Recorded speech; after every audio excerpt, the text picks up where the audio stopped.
Rebonjour à tous ceux qui ont participé au live et bonjour à tous ceux qui n'ont pas pu y participer. L'ordinateur a fini l'analyse, etc., le diagnostic, réparation et tout ça. Et nous sommes exactement à dernière diffusion, je vais vous dire ça, diffusé il y a 28 minutes. Donc, il y a 28 minutes que j'ai arrêté le live. Donc ça a tourné, viré dans tous les sens. Et voici ce que ça a donné. Là, on est bon. Conso, 1,48 ampères. Ça n'a rien donné. Ça n'a rien donné. Ça a tourné pendant suffisamment de temps. Ouais. J'appuie sur le bouton pour couper l'ordinateur. Ça monte vers les 1,8 ampères et boum, ça coupe. C'était cette réaction-là que nous avions tout au début. Ah ben je vais avoir besoin de ça. Je vais pas le raccorder tout de suite. On refait un test.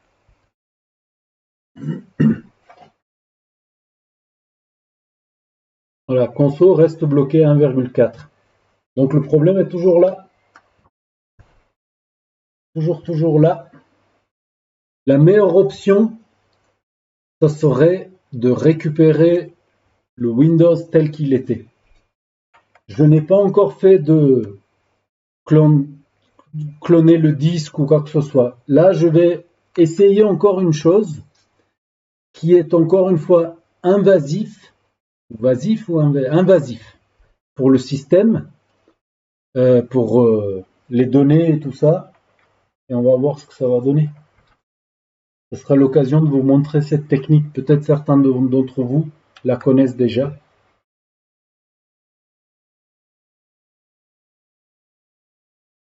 Boot menu, disque externe.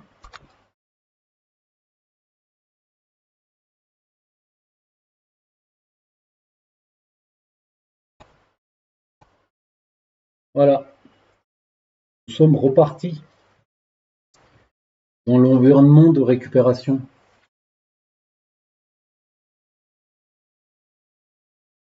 Pour ceux qui se posent la question, c'est un Windows 11, euh, pas Discovery, je ne sais plus comment on appelle ça, c'est pas marqué. C'est la version développeur ou Preview, je crois que c'est Preview ou un truc.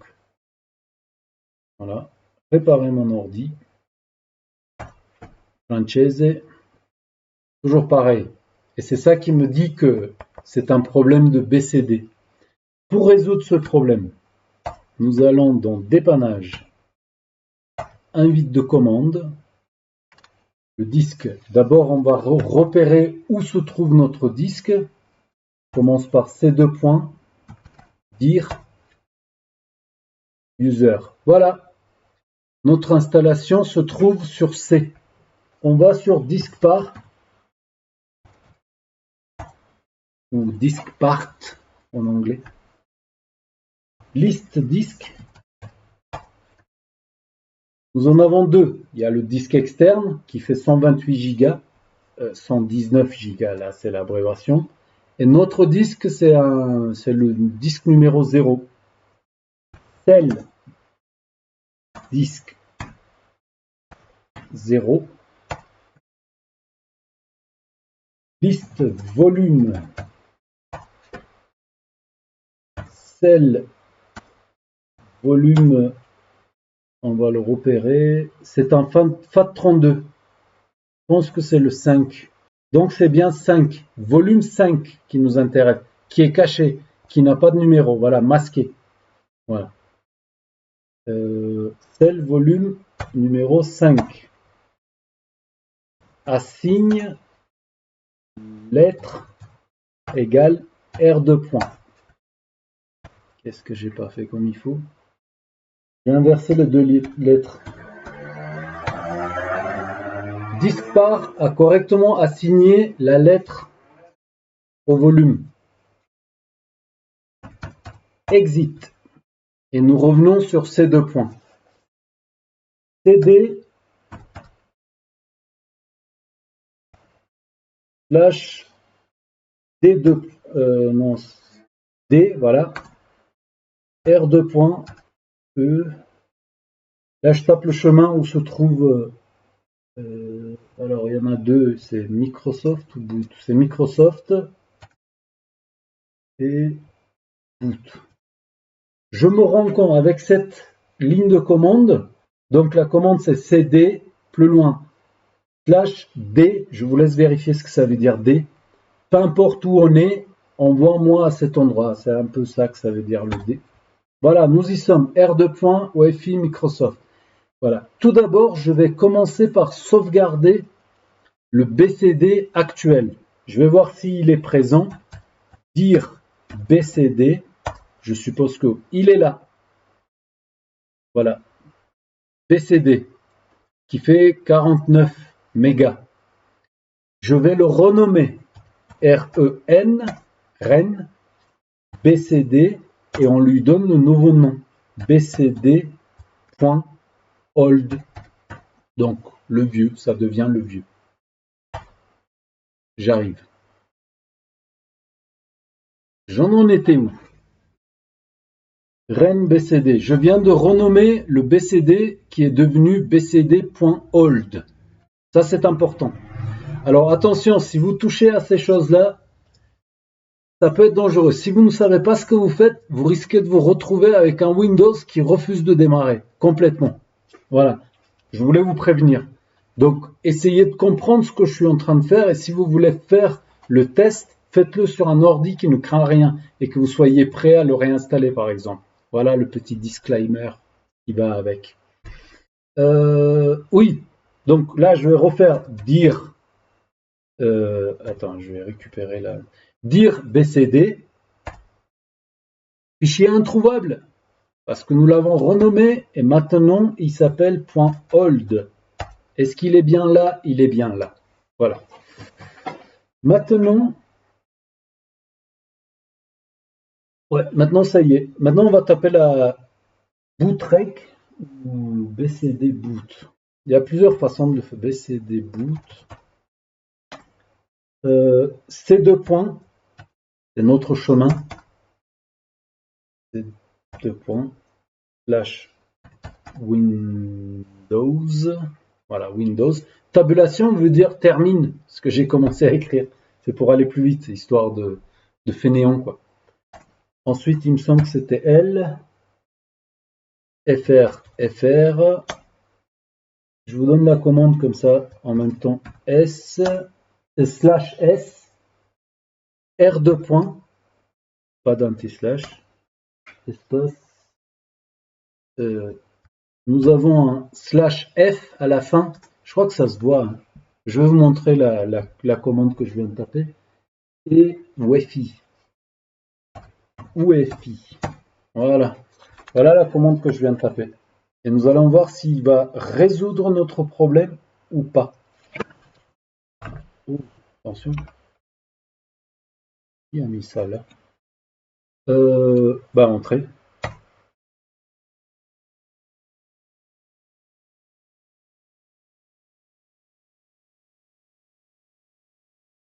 Les fichiers de démarrage ont bien été créés. Exit. Et attention, observez ce qui va se passer dans l'environnement de Windows. Je quitte. Et on revient sur quoi? On revient sur quitter et passer à Windows 10. Voilà. On va voir. Peut-être que nous avons réussi à résoudre notre problème.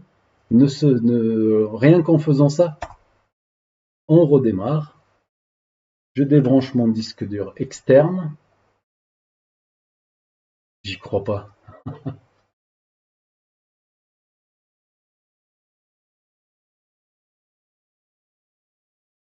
Ah ouais. Ça n'a rien donné. Là, j'ai pas d'idée. Là. J'étais persuadé que ça allait fonctionner. Je crois que je vais transférer le disque dans notre bon vieux Acer pour voir comment il réagit. Ça, c'est une idée, ça. Je sais pas si elle est bonne, mais c'est une idée. Non, notre bon vieux Acer ne supporte que du MBR. C'est pas bon. Ce n'est pas bon. Pour une fois, il peut pas nous aider. Nous avons l'ancien Asus qui nous servait d'enregistrer, pour enregistrer.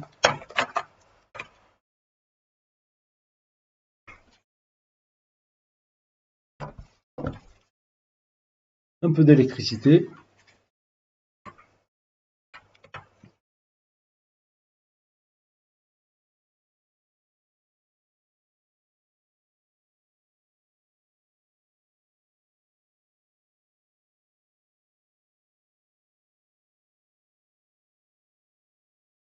Pourquoi pas.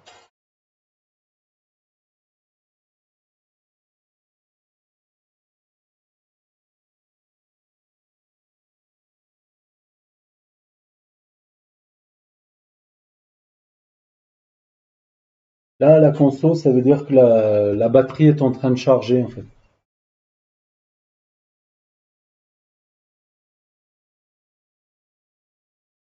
Je vais mettre le disque dans un autre ordinateur qui n'est pas Asus. C'est bizarre quand même cette histoire.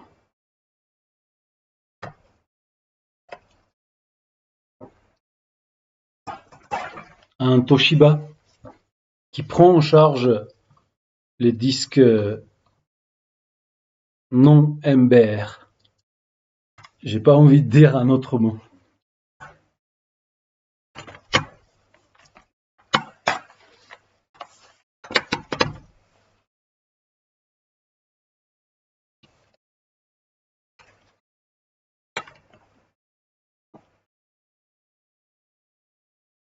C'est parti.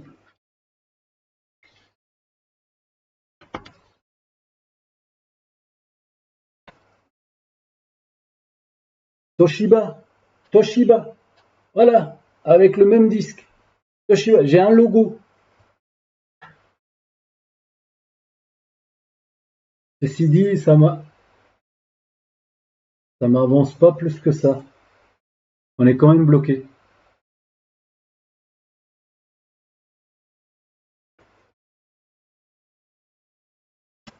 Et je commence à me demander si c'est pas suite à une mise à jour Windows que nous en sommes arrivés là.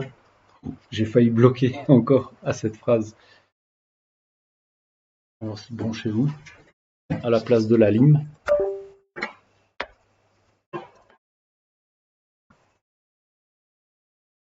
Je raccorde le disque.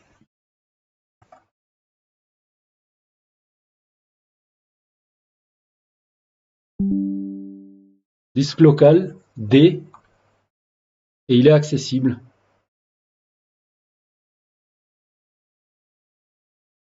Par contre, il y a beaucoup de found.000, 001, 002. Ah, il y en a eu pas mal. Donc, ouais, c'est le disque qui est en train de lâcher, j'ai l'impression. Ok, je vais juste vérifier vite fait. Disque info, là. C'est où? Disque. C'était celui-ci. Ok. Voilà, prudence. Voilà, d'urgence, on va tenter de cloner le disque. D'urgence. Pour moi, c'est la meilleure solution. Ça, la personne repart avec toutes ses habitudes, ses mots de passe, ses applications, tout le tralala. Et si je n'y arrive pas, il reste l'autre option, c'est de, en disque externe comme ça, de récupérer un maximum de données. Voilà. Remplacer le disque, réinstaller Windows et remettre les données en place. Voilà où on en est.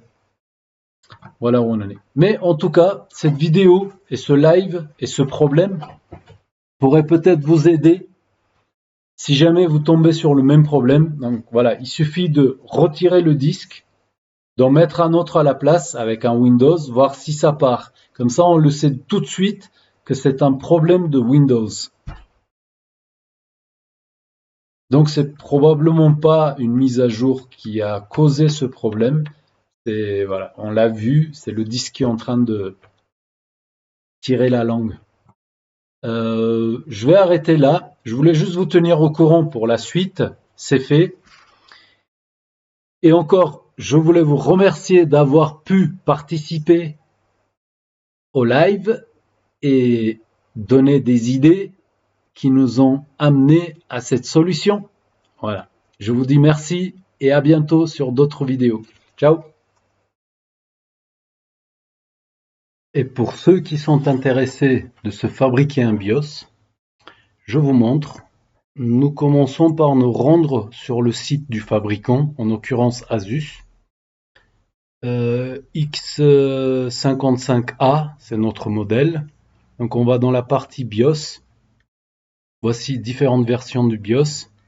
Je ne sais plus laquelle j'ai pris, peut-être celle-ci. Tac, on télécharge.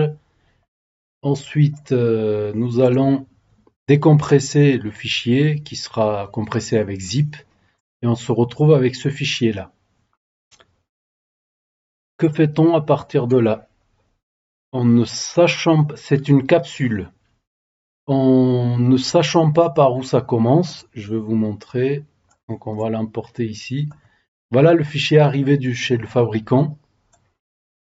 Il commence comme ça, tac tac tac. Et notre BIOS commence à peu près par là. Mais je ne sais pas par où exactement.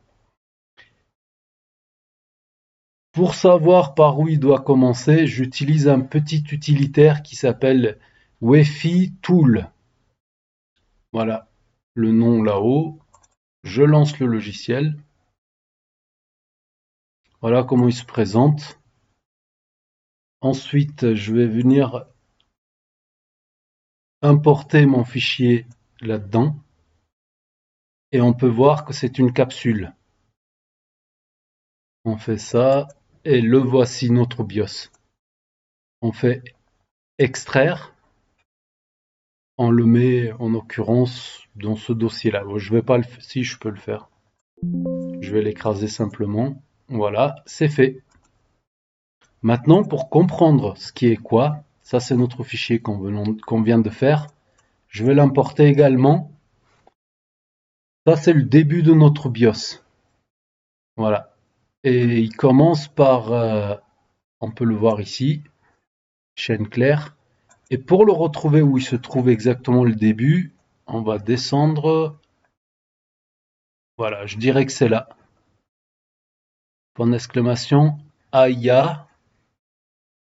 Point d'exclamation, AIA. Donc il s'agit de simplement venir sélectionner toute cette partie.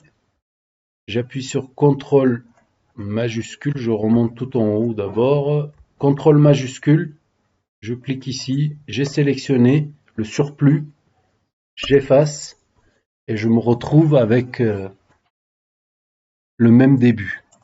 Voilà, c'est la même chose. Exactement pareil.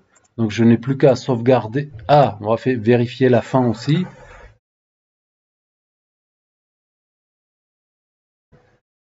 Voilà. On va venir sélectionner la dernière offset.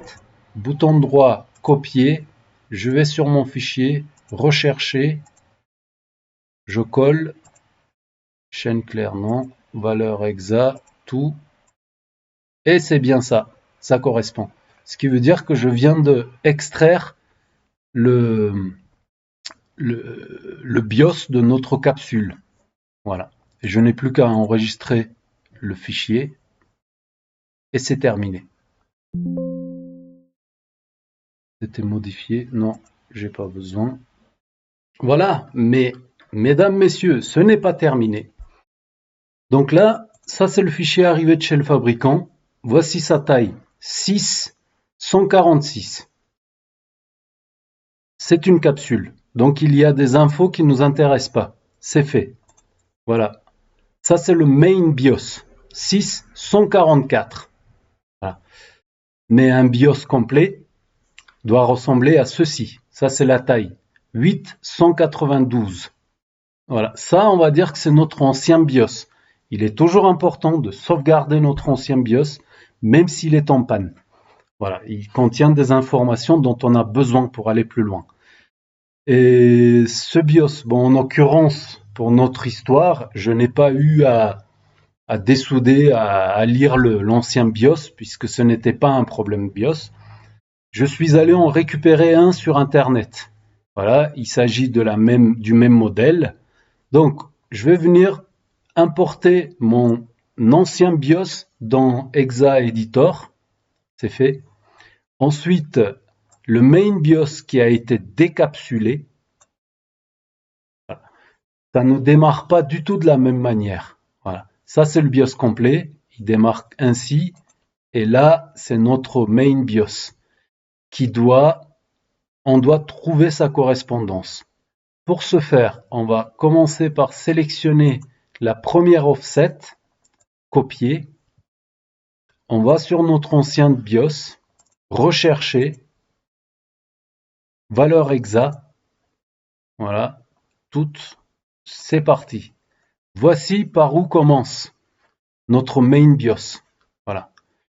Donc il s'agit de remplacer cette partie qui est corrompue par ce qu'on vient d'aller récupérer de chez le fabricant. Voilà, on connaît le début. Il faut qu'on voit si la fin correspond également. Pour ce faire, je vais venir à la dernière offset, dans la partie chaîne claire, 2.E.0.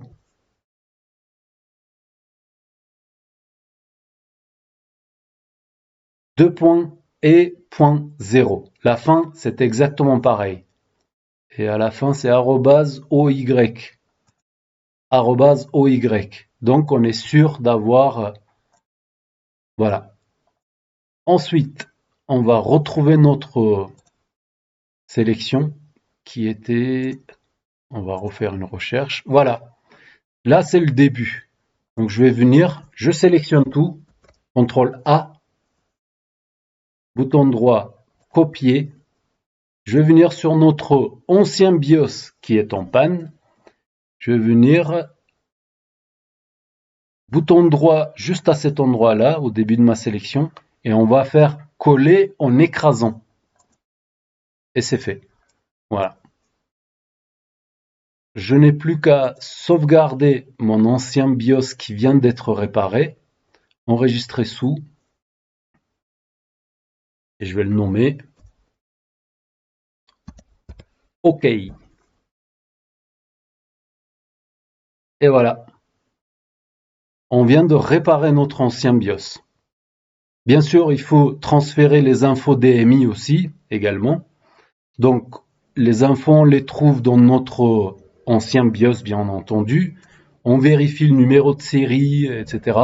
On va trouver ces infos dans notre ancien BIOS et les transférer dans le nouveau BIOS, tout simplement. Chose que j'ai déjà montré sur d'autres vidéos, si ça vous intéresse. Voilà. Je crois que c'est tout, hein. Ouais. Pour vous tenir au courant, comment s'est terminée cette histoire avec cet ordinateur? C'est que il m'a été impossible de cloner le disque. Il était beaucoup trop abîmé. Impossible. J'ai lancé plusieurs fois et au bout d'un moment, boum, ça coupe. Le disque il se déconnecte. Et voilà, j'ai pas réussi. C'était la meilleure solution pour moi en ce qui me concerne. Et ce que j'ai fait, c'est que j'ai remplacé le disque dur, j'ai réinstallé Windows 10 et j'ai remis les fichiers personnels de la personne. Et puis l'imprimante, et voilà, 2-3 choses quoi. Maximum qu'on peut. Voilà, ça sera tout. Si vous avez aimé, mettez un like.